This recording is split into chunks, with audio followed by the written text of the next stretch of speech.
Oui, bonjour tout le monde. Alors, c'est un plaisir pour moi d'être ici, de pouvoir me présenter d'abord. Alors, quelques-uns qui me connaissent, d'autres pas. Donc, mon nom est Marc Sajon, je suis québécois, né à Montréal, et je travaille à Jeunesse en Mission, et c'est ce que je vais vous parler aujourd'hui, c'est quoi Jeunesse en Mission.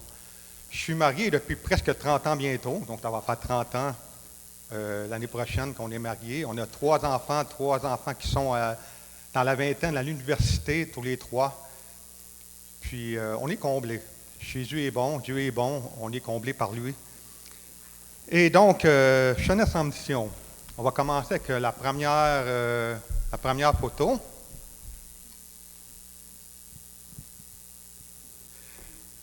Ça a commencé avec un jeune dans le début de la vingtaine qui, en 1956, tout bonnement comme ça, dans un temps personnel le matin, il s'est levé, il a ouvert sa Bible, merci Saint-Esprit de me parler, et il a reçu une vision. Et la vision, c'était des vagues. Des vagues se sont déferlées sur tous les continents du monde entier, et à un moment donné, ces vagues se sont transformées en jeunes. Et ces jeunes-là étaient en train d'inonder le monde entier pour annoncer le message de Jésus. Et la vision est passée. Et en 1960, ce jeune homme, dans le début de la vingtaine, a fait un premier voyage missionnaire. Donc, il a recruté quelques jeunes pour aller parler de Jésus avec lui. Ça a commencé à Hawaï. Et la particularité à ce moment-là, c'est que on parle dans les années 1960, quelqu'un qui voulait devenir missionnaire devait aller à l'école, prendre un cours en théologie de 3 à 4 ans. C'était la norme, c'était la culture à cette époque-là. Et Loren, il s'appelle Loren Cunningham, le gars, lui, il trouvait que ça n'avait aucun sens parce qu'il n'y a pas beaucoup de monde qui veulent aller 3-4 ans prendre des cours en théologie. Il y en a qui sont passionnés de la Bible, d'autres, ils aiment la Bible, mais étudier en théologie pendant 3-4 ans, il faut le faire. Donc, il y a des jeunes qui sont passionnés pour Jésus, qui veulent servir Jésus, mais pas forcément aller à l'école 3-4 ans. Alors, lui, il a décidé de prendre des jeunes, même si on peut être à l'école, puis on va aller parler de Jésus ensemble, on va être des missionnaires ensemble. Il a fait un premier voyage, ça a fait boule de neige, tranquillement, deuxième, troisième voyage, ça a commencé à grossir tranquillement. Mais, après quelques années, alors qu'il y a un des jeunes leaders de Jeunesse en mission qui parlait à des jeunes, il a regardé un jeune puis il a dit « Dis-moi comment tu as rencontré Jésus. » Il a dit « J'ai rencontré Jésus dans la drogue. » Quand il a vu ça, il dit « Ouais, on ne demande peut-être pas 3-4 ans d'école, mais ils ont quand même besoin d'une fondation. Ils ont quand même besoin d'une base pour avoir une vie chrétienne équilibrée. » Alors, ils ont commencé à avoir des écoles de formation de disciples pour poser une fondation dans la vie des jeunes. Donc, il y a des écoles maintenant à Jeunesse en mission, 3 mois de formation où les bases de la foi sont mises dans la vie des gens. Ce n'est pas une école théologique, c'est une école de transformation de caractère pour que les gens puissent mieux connaître Dieu. Et ensuite, il y a une mise en pratique de 2 à 3 mois, un voyage missionnaire partout dans le monde. À Donham, il y a des gens qui sont allés en Haïti, en Afrique, en Amérique du Sud, en Asie, en Chine, en Inde, au Canada, en Europe, ils ont traversé le monde entier. Donc, ça, c'est l'histoire, comment Jeunesse en mission a commencé. Et, prochain diapo. Alors, ça a commencé en 1960. On voit l'évolution des logos de Jeunesse en mission. Aujourd'hui, on est rendu dans la dernière. Il semblerait qu'ils vont leur changer, en mettre un autre bientôt. Mais ça montre l'évolution. Ça a commencé tout bas. Et maintenant, aujourd'hui, en 2021, il y a plus de 20 000 personnes à plein temps qui servent à Jeunesse en mission partout dans le monde. Jeunesse en mission a plus de 900 centres dans plus de 160 pays dans le monde. C'est du monde. Et la particularité de ces missionnaires-là, c'est que chacun est responsable de son propre soutien financier. Jeunesse en mission ne rémunère personne. Ça a commencé avec une vision, puis est-ce que tu veux te joindre à la vision? Il faut que tu sois autonome financièrement. Ça fait que les gens, ils vont chercher le soutien financier des églises, des amis, de la famille, et ainsi de suite. La vision de j'aime, c'est de mieux connaître Dieu. Attends. Tu peux laisser là pareil. C'est de mieux connaître Dieu pour mieux le faire connaître. C'est ça la vision de Jem à travers 3 moyens. Les 3 moyens, c'est la formation. On a parlé tantôt d'école de disciples. L'entraide. Il y a des équipes de jeunesse en mission qui vont en Amérique du Sud, les enfants de la rue, les camps de réfugiés en Afrique, tous les endroits où il y a des catastrophes. Il y a des équipes de jeunesse en mission qui vont là pour être en première ligne, pour aider les gens, les démunis, les défavorisés, les gens qui sont affectés par les cataclysmes qu'il y a dans le monde. Et évidemment, l'évangélisation. Jeunesse en mission est impliquée dans l'évangélisation, surtout dans les pays non atteints par l'Évangile, là où il n'y a pas de Bible encore. Ils veulent mettre fin à la pauvreté biblique, ils veulent que les gens aient accès à l'Évangile de Jésus. Et pour contribuer à atteindre ces objectifs, en 1978, Jeunesse en mission a fondé l'Université des Nations pour former les gens dans des différentes sphères d'influence dans la société. On parle de télécommunications, santé, éducation, médias, évidemment les ministères, pour que les gens soient solides dans leur foi, mais capables d'influencer là où ils vont être après, d'une manière appropriée et équilibrée. Mais il y a quelque chose que Jeunesse en mission fait que j'aime beaucoup. J'ai lu le livre dernièrement du fondateur du ministère des bateaux à Jeunesse en mission, qui font un travail extraordinaire. Jeunesse en mission, par la foi, tout est par la foi à Jeunesse en mission. Ils ont acquis des bateaux pour les transformer en cliniques médicales pour aller dans les ports de pays pauvres pour soigner les gens. Et Claudia, elle a déjà participé à un voyage comme ça il y a 2 ans en arrière. Est-ce que c'est ce bateau-là? Bon, c'est celui-là. Donc, Claudia, elle a déjà fait ça parce qu'elle est infirmière. Donc, elle a pu contribuer au beau travail qu'ils font. Et j'ai juste quelques photos de comment le travail de Jeunesse en mission transforme des vies. Alors, est-ce qu'on peut passer à la prochaine? Ça, c'est un petit garçon qui a une maladie dans les yeux, il ne voit pratiquement rien. Puis, il est trop pauvre, ses parents sont trop pauvres, ils ne sont pas capables de le soigner correctement. Alors, Jeunesse en mission, quand les gens viennent près des bateaux, ils font un tri, qu'est-ce qu'ils sont capables de faire, pas capables de faire, et ils soignent les gens. Alors là, on voit avant l'opération, et on va voir ensuite après. Prochaine diapo. Voilà la différence. Là, il voit clair, là.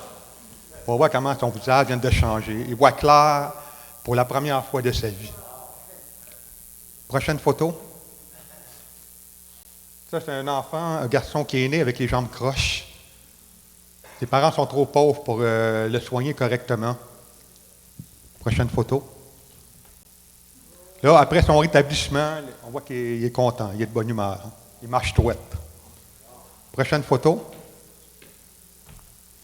Beaucoup d'enfants dans les pays pauvres qui ont des becs de lièvre, puis pourtant, c'est une opération que ici, c'est quelque chose de... C'est une formalité de faire ça ici.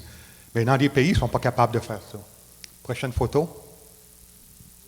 Alors, son visage est transformé. Donc, je voulais juste montrer ces quelques photos pour que vous puissiez voir le beau travail du ministère des bateaux de Jeunesse en mission, qu'est-ce qu'ils font à travers le monde. Bien sûr, ils annoncent l'Évangile. Et là, dans ces bateaux-là, comme Claudia l'a expérimenté, personne n'est rémunéré. Puis ça coûte des sous aller là. Claudia est allée en Australie, billet d'avion pour aller là, payer son logement, payer tout ce qu'elle a besoin pour vivre correctement. Elle a payé ça de sa poche. Et il y a des médecins, des dentistes, des optométristes, des infirmières qui vont à chaque année sur ces bateaux-là pour servir leurs prochains dans l'amour de Jésus. Alors, on va passer à la prochaine photo. On va venir parler de Jeunesse en mission d'un homme. Comment ça a commencé? Bien, Jeunesse en mission a l'habitude, quand il y a des Jeux olympiques dans le monde, d'envoyer des missionnaires, d'envoyer des jeunes pour annoncer la bonne nouvelle de Jésus. Et les Jeux olympiques de Montréal en 1976 n'ont pas fait exception. Il y avait un noyau de personnes à Montréal qui priaient « Dieu, donne-nous un lieu, un pied à terre, où est-ce qu'on peut accueillir des jeunes de partout dans le monde pour annoncer l'Évangile pendant les Jeux olympiques. » Et pendant qu'il priait, pendant qu'il jeûnait, il y a un pasteur anglican de Dunham qui a entendu parler du projet de ces gens-là.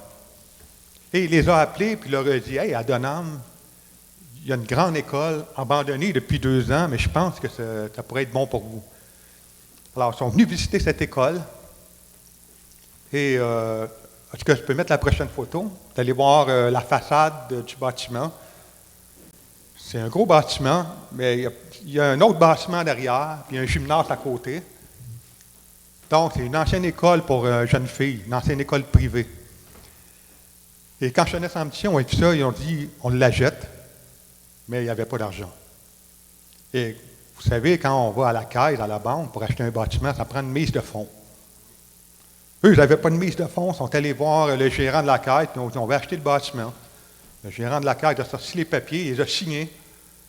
Le bâtiment il a été acheté sans mise de fonds. Après, le gérant de caisse s'est fait taper sur les doigts. Mais c'est un miracle. Jeunesse en Mission a pu acquérir le bâtiment. Et pendant l'été, pour les Jeux olympiques, il y a eu 1600 jeunes de partout dans le monde qui sont venus au Québec, à Dunham. Puis à Dunham, il n'y avait comme pas assez de place. Fait qu'ils ont réservé l'école scolaire de Dunham, puis ils ont réservé la polyvalente Massé-Vanier à Coansville pour héberger 1600 jeunes. C'est du monde, ça.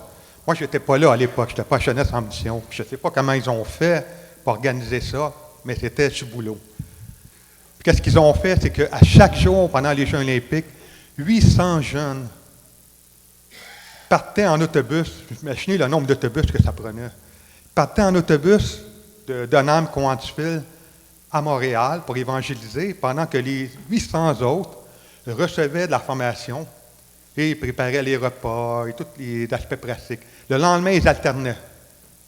Ils ont fait ça pendant les 2 semaines des Jeux olympiques. C'était du travail. Et après, quand ça a été fini, il y a un noyau de personnes qui sont restées à Dunham et qui ont poursuivi le travail de Jeunesse en Mission. Donc, GEM Dunham est devenu le premier centre de GEM au Canada et le 2e centre dans toute la francophonie de GEM. Et la première école de formation de type en français, c'est là que ça s'est déroulé aussi. Moi, personnellement, je fais mon école en 1987. Et après mon école, je fais mon école de formation de disciples. On a fait notre voyage missionnaire en Gaspésie.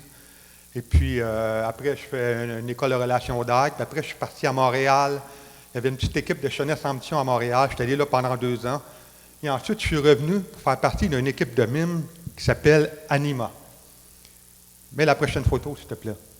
Ça, c'est l'équipe originale, en 1990. Alors, moi, je suis là dans le milieu. Ça, c'est moi, en 1990. Et la personne complètement à gauche, c'est Claudia. On ne sortait pas ensemble. On se connaissait à peine.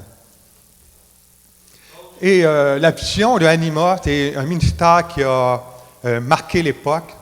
C'était par le moyen de l'évangélisation créative, d'aller annoncer l'Évangile aux jeunes dans les écoles, dans les prisons, dans les parcs.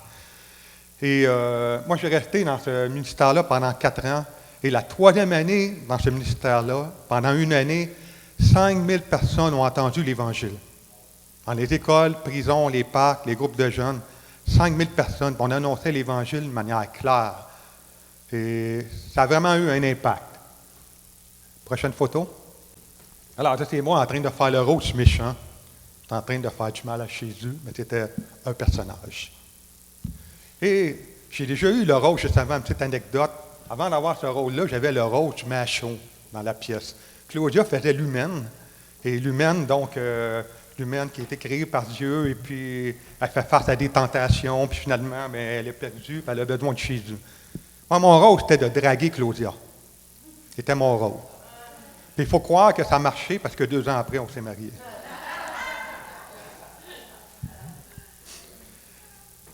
Et après les 4 ans dans le ministère Anima, donc en 1994, j'ai arrêté parce qu'on a eu notre premier garçon. Je suis parti une semaine. Quand je suis revenu, mon garçon ne m'a pas reconnu. Alors, quand j'ai vu ça, il faut que j'arrête de trop me balader et de partir trop souvent. Donc, j'ai cédé ma place. J'ai continué à m'impliquer à GEM Dunham dans l'administration, dans la maintenance, la supervision et tout ça. Et en 1999, René Laframboise me demande de prendre sa place.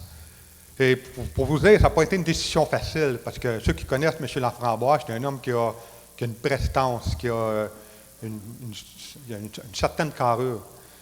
Et moi, bien, ceux qui le savent, mais ceux qui ne le savent pas, vous allez le savoir, c'est que j'ai une certitude profonde. L'oreille droite, je n'entends rien. L'oreille gauche, il me reste 10 il ne me reste pas grand-chose. Alors, quand René m'a demandé de prendre sa place, j'ai dit, écoute, René, je n'arriverai jamais. Je ne peux pas chausser tes bottines. J'en suis incapable. Et là, René me dit, Marc, la raison pour laquelle ce sinon n'est pas valable. Parce que quand Dieu a choisi Moïse, il l'a pris malgré ses limites. Et puis, je ne te demande pas de prendre mes bottines, je te demande de garder les siennes et d'avancer avec tes bottines à toi. Alors, quand il m'a dit ça, j'ai consulté mes amis dans mon entourage, puis pour leur demander conseil, puis j'ai dit oui. J'ai pris la place de René. Ça, c'était en 1999. Il faut dire qu'après une année, donc à partir de 2000, ça a commencé à être difficile. Je m'y attendais un peu. Je sais que le travail à cette époque-là, à Cheney-Sampson, n'était pas évident. Donc, ça veut dire difficile, ça veut dire que les finances n'étaient pas toujours au rendez-vous. Le nombre des membres du personnel commençait à diminuer. Le nombre d'étudiants dans l'école commençait à diminuer.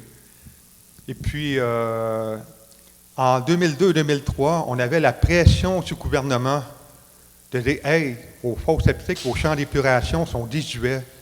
Il faut en faire des nouveaux. Ça coûte des sous. » On n'avait pas les moyens. Alors, ça commençait à être un peu difficile. Et puis, et avant de partir, en 2003-2004, en année sabbatique, mais la prochaine photo. J'avais cette photo, ce dessin-là, plutôt sur le mur de mon bureau. Parce qu'il faut dire qu'en 1999, quand j'ai dit oui à René, juste avant ça, je dirigeais une école de formation de disciples. Il y avait une jeune fille dans mon école, du nom de Delphine Lemaire. Peut-être qu'il y en a qui la connaissent. Elle a fréquenté l'église La Grâce à Coantuville à l'époque. Pendant un atelier d'art créatif, elle a fait ce dessin-là. Puis elle est venue me voir, puis elle m'a dit, Marc, c'est un dessin prophétique. J'ai dit, OK. Puis elle a dit là, où est-ce que les arbres morts, t'es Cheney-Sampson en ce moment. Quand elle m'a dit ça, je dis, oh, pour qui qu'elle se prend, elle? Elle avait 19 ans, elle était jeune. Puis, mais à côté, après ça, il va y avoir une vague qui va venir sur Cheney-Sampson, ce ne sera plus pareil. Alors, même si quand elle m'a donné le dessin, même si j'ai trouvé ça un peu très audacieux de sa part de me donner ça et de me dire ça, je l'ai mis sur le mur dans mon bureau. Puis je me suis dit, Seigneur, je veux voir cette vague venir sur Cheney-Sampson d'un homme. Et donc, comme je disais, en 2003, ça n'allait pas forcément bien. Dieu a clairement conduit Claudia et moi à prendre une année sabbatique. On est parti en Californie pendant 9 mois pour apprendre l'anglais. Et quand je suis revenu, juste un petit peu avant de revenir, alors que j'étais en train de penser à fermer le centre. Je me dis, ça n'a pas d'allure, on ne peut pas continuer comme ça, on n'a pas de sous, pas assez de monde. Puis, vous avez vu la bâtisse tantôt, elle est belle. Mais il y a quelques années en arrière, au début des années 2000, elle n'était pas aussi belle. C'est un vieux bâtiment, plutôt. Ça a été construit en 1875. Et ça a besoin de beaucoup de rénovation, d'entretien. Et je suis un peu à bout de souffle. Et là, René m'écrit, puis il me dit, Marc, il y a 2 femmes, et je connais ces femmes-là, c'est des femmes solides, des femmes enracinées dans leur foi, qui ont dit à René, on a reçu de la part de Dieu que Dieu veut ressusciter Cheney-Sampson.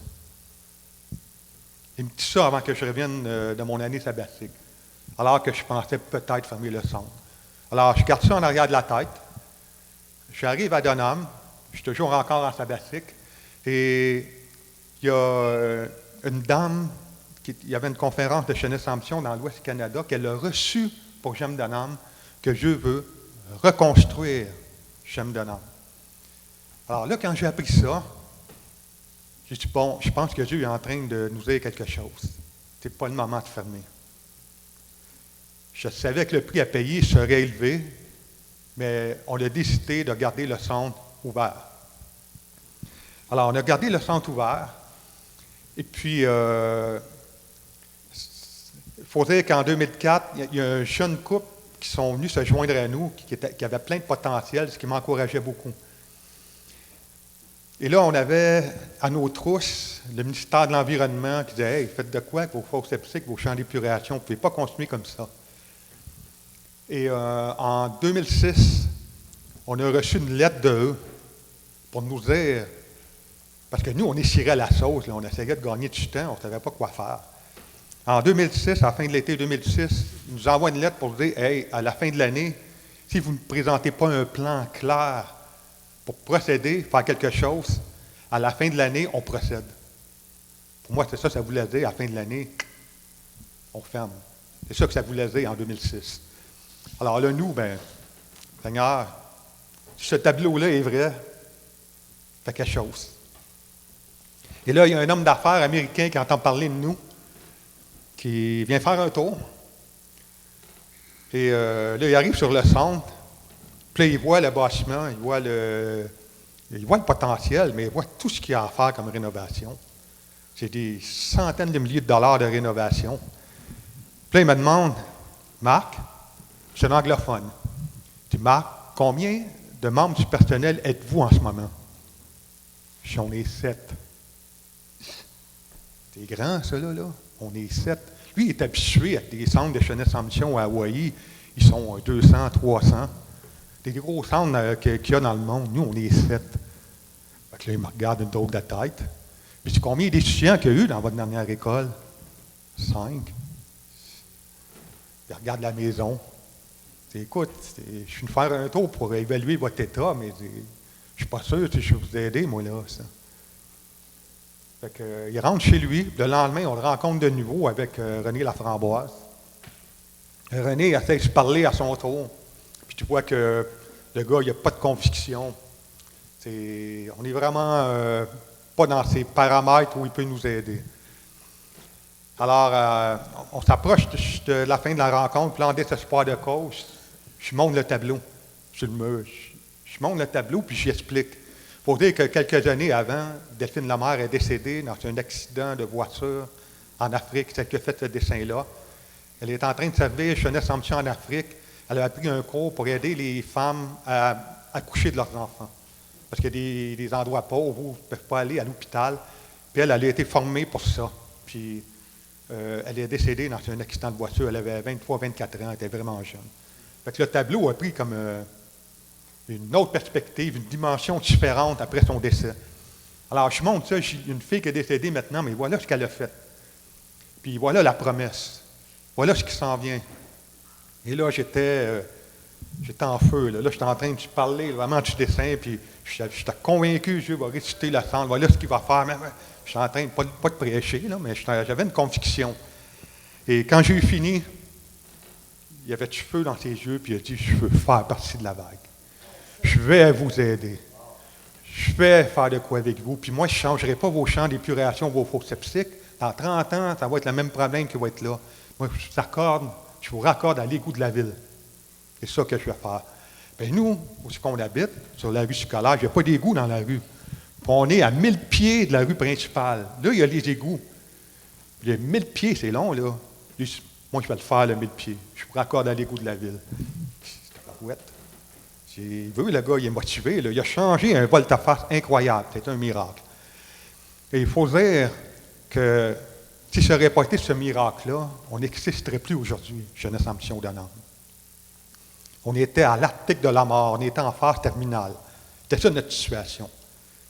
Puis là, cet homme-là, par la grâce de Dieu, qui entend parler de nous, se présente.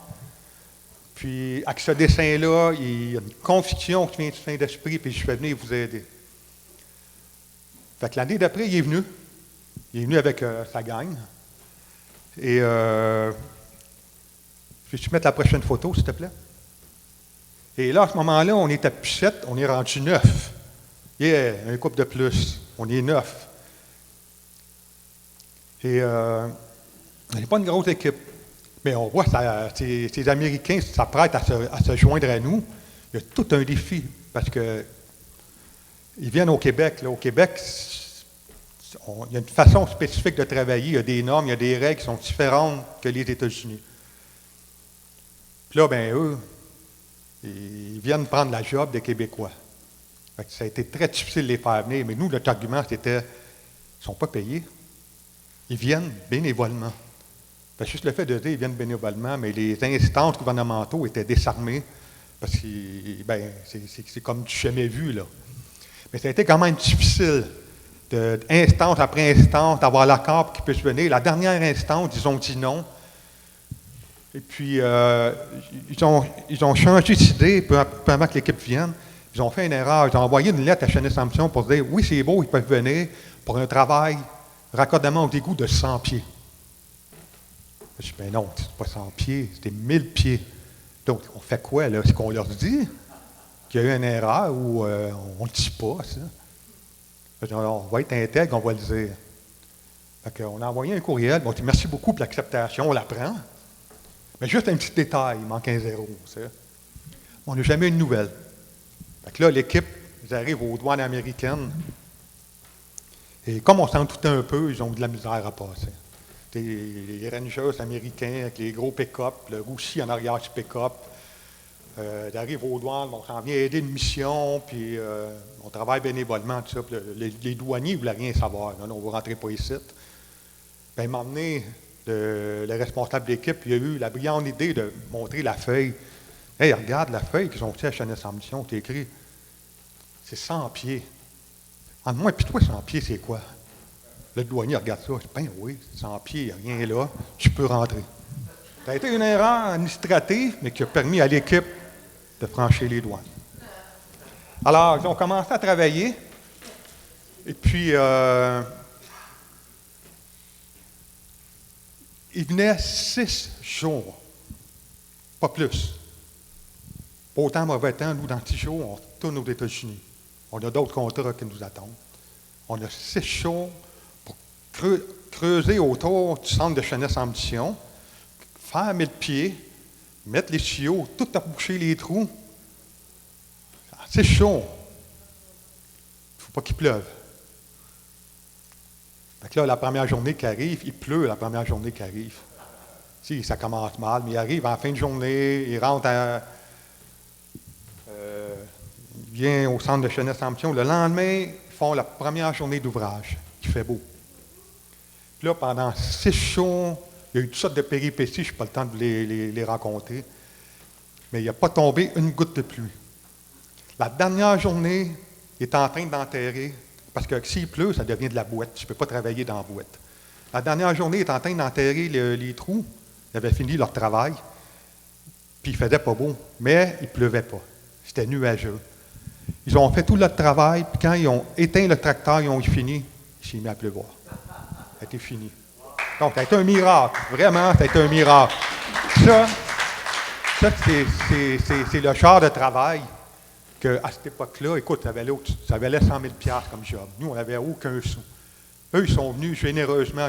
Nous, ce qu'on a fait, c'est qu'on les a nourris. On les a très bien nourris. Ils ont très bien mangé. Puis ils étaient vraiment contents. Ils ont dit, on a fait des tours depuis le centre de Chanet Sampson, puis c'est ici qu'on a le mieux mangé. Puis là, René Laframboise leur a dit, oui, mais c'est intentionnel, parce qu'ils savent comment vous travaillez pour eux autres, puis ils veulent vraiment vous bénir. Ça. Alors, je peux juste montrer la prochaine photo. Alors, ça, c'est la rue principale. Ici, c'est la rue principale. Puis, il y a 1000 pieds jusqu'à Chanet Sampson. Ils ont ouvert la route. Les gens de la ville, quand ils ont vu ça, les responsables de la ville, ils ont capoté. Ils ont freaké. C'est pas la manière de travailler habituelle au Québec. Eux, les Américains, eux, c'est comme, oui, là, c'est cool, on niaise pas, on se dépêche, là, on laisse les chaud. Ils ont capoté. Ils ont vraiment ouvert la route. Prochaine photo. Ça, c'est à partir du centre de Chanet Sampson jusqu'à la maison, au fond, j'habite là. Claude et moi, on habite là. Ils ont creusé là aussi pour pouvoir aller rejoindre la route. Donc, vous voyez comment ils ont travaillé vite. Il n'y avait pas de temps à perdre. L'autre photo. Ça, ils ont fait le tour du bâtiment en arrière pour que les égouts fassent le tour pour pouvoir aller sur la route. C'est du travail. C'est une longue... faire le tour du bâtiment, ça prenait des centaines de pieds de tuyaux, sans compter la route de 1000 pieds. Et à ce moment-là, après ça, Jeunesse Ambition d'un âme n'a plus été le même. Ça a commencé à changer. Ça, pour nous, c'était comme le miracle de la mer Rouge. La mer s'est ouverte. Après, elle s'est fermée. C'était une autre destinée pour le peuple d'Israël.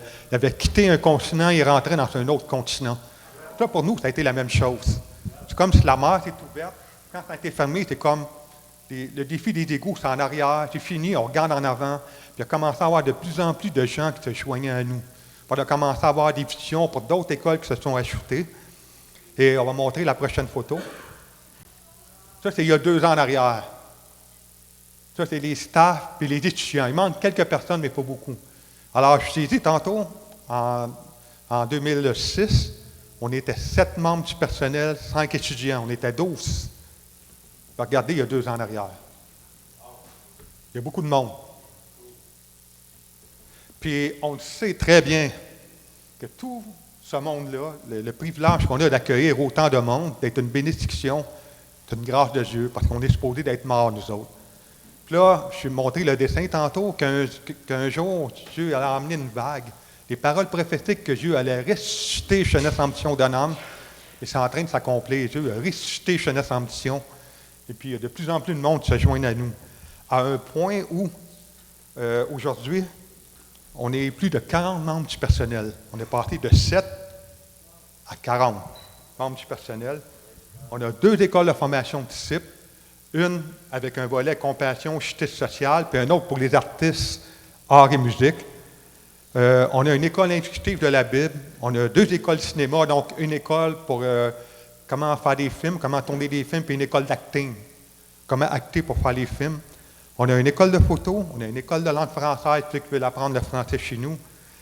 Et jusqu'à l'an dernier, il y a eu le camp Mammouth. C'est un camp où, à chaque année, 50 à 60 jeunes de Montréal, de la Rive-Sud, non chrétiens, venaient faire le camp chez nous, puis ils entendaient l'Évangile. On a fait ça pendant 12 ans de temps. Puis c'est le COVID qui nous a arrêtés. Donc, c'est Jeunesse Ambition aujourd'hui. Et personnellement, je continue à faire partie de l'équipe de leadership, mais il y a des jeunes leaders qui prennent la place. Ils prennent beaucoup de place maintenant. Moi, je me resserre là, gentiment. Et il y a des jeunes leaders vraiment plein de potentiel, avec des visions incroyables. Je continue à m'impliquer dans l'équipe de leadership, l'administration, pas parce que je suis administrateur, mais parce que je connais la boîte, je sais comment ça roule. Mais si un jour un administrateur prend ma place, yes, je cède ma place. Et je m'implique dans l'évangélisation aussi. Prochaine photo. Il y a 2 ans en arrière, on a l'habitude d'aller, Alexandre est déjà venu, on a l'habitude d'aller dans les salons ésotériques. Les salons ésotériques, c'est des salons où il y a des tueuses de bonne aventure, des sorcières, des sorciers, ceux qui invoquent des morts, des médiums. Tu sais, des salons occultes, ils appellent ça le salon harmonie. Toi disant que tu es en harmonie quand tu vas là. Et nous, on avait un stand, là. On était une lumière dans les ténèbres. Les gens qui vont dans ces salons-là, mais les gens ils cherchent. Il y a des gens qui souffrent, puis ils veulent recevoir la guérison, la délivrance. Alors, on est là, c'est ce qu'on fait comme les autres. On appelle la guérison et la délivrance pour les gens. La différence, c'est qu'on ne charge rien. Partout, les gens là-bas, c'est tout payant. Nous, on est les seuls qui ne chargent rien. Mais il faut payer pour avoir le kiosque, mais on ne demande rien aux gens. Donc, c'est une façon d'impliquer dans l'évangélisation que je continue de faire. On va dans les parcs, évangéliser. L'année passée, Régent et moi, on est allés une couple de fois au parc avec des bandes musicales, puis tout ça. Donc, voilà, c'est mon implication à Jeunesse Ambition encore aujourd'hui. Alors, j'espère que je vous ai présenté Jeunesse Ambition très brièvement. Vous voulez en savoir plus, c'est jeunesdenâme.com, pas .com, mais .com. Et vous allez voir tout ce que Jeunesse Ambition d'un âme fait. Et puis, mais je voulais pas juste vous présenter Jeunesse Ambition, mais aussi pour raconter des histoires de foi, comment Dieu est encore à l'œuvre aujourd'hui. Quand on se soumet à lui, on lui fait confiance, Dieu fait la différence. Amen. Amen.